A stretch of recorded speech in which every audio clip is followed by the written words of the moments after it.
Welcome to Co-Pilot Podcasts, where we explore fascinating ideas that shape our world. Today, we're diving into a profound African proverb that really caught my attention. Indlela, ibuzwa, Kwabaphambili. This Zulu proverb literally translates to, the way or the path is asked from those who lie ahead or those who went before. Oh, that's really interesting. Can you break that down a bit more? So, it's essentially saying that if you want to know the right path to take in life, you should ask those who have already walked it. It's about seeking wisdom from elders and experienced individuals. Right. And you know what's fascinating is that in Zulu culture, this isn't just a nice saying. It's deeply woven into the fabric of their society and how knowledge is passed down through generations. But don't you think it's kind of at odds with our modern way of doing things? Like we've got Google, we've got instant answers at our fingertips. That's actually a really interesting point. You know, it's funny because these days we're so dependent on technology that we sometimes forget about the value of human wisdom and experience. Yeah. Like, think about it. GPS can tell you how to get somewhere, but it can't tell you which neighborhood is safer to walk through at night or which route might have the best street food. Oh, that's actually a really good point. And you know what's really interesting? This concept isn't unique to Zulu culture. Many societies have similar proverbs about seeking wisdom from elders. Really? Like what? Well, in Chinese culture, there's a saying that walking 1,000 miles is not as good as asking the person who has been there. It's remarkably similar, isn't it? That's actually incredible how these ideas cross cultures. But here's what I think is really powerful about the Zulu version. It's not just about asking for directions. It's about acknowledging that those who came before us have valuable insights that we can learn from. You know what's interesting, though? Some people might say this kind of thinking holds us back. Like, shouldn't we be looking forward instead of backward? That's a common misconception. The proverb isn't saying blindly follow what others did. It's about learning from their experiences to make better informed decisions for your own journey. Right.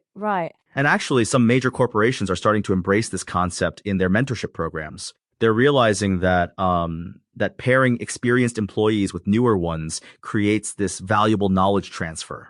Oh, that's fascinating. So this ancient proverb has modern applications. Absolutely. Think about startup founders seeking advice from successful entrepreneurs or young doctors learning from experienced physicians.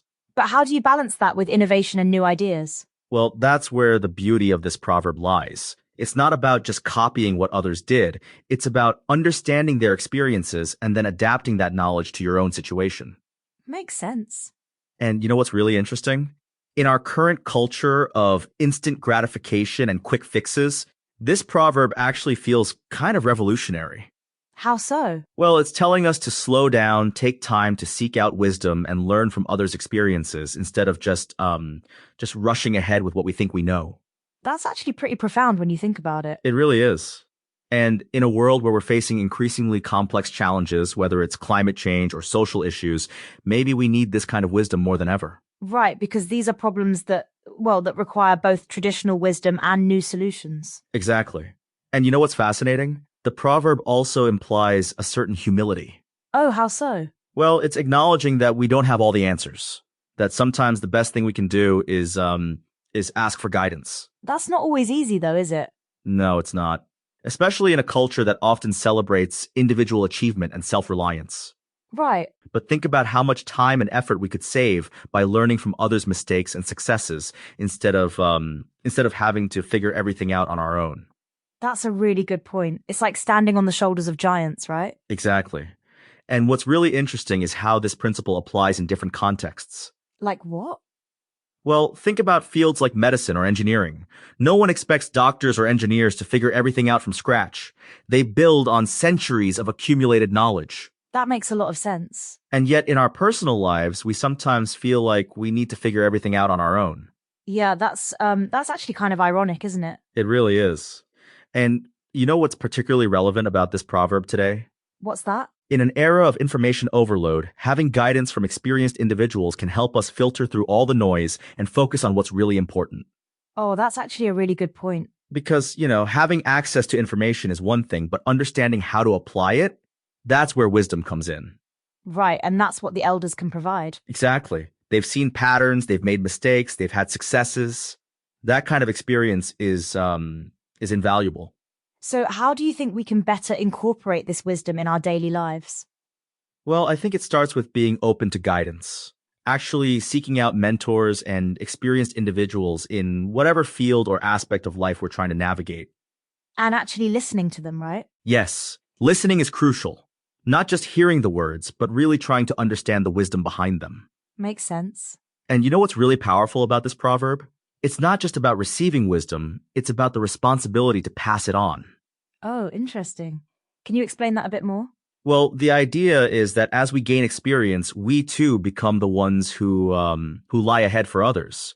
We have a responsibility to share what we've learned. So it's like a cycle of wisdom. Exactly. And that's how knowledge and wisdom have been preserved and passed down through generations. That's beautiful, actually. It really is. And you know what? Maybe that's exactly what we need more of in our world today. Yeah, this has been really enlightening. Who knew a simple proverb could contain so much wisdom? Well, as the proverb itself suggests, sometimes we just need to ask those who went before us. And on that note,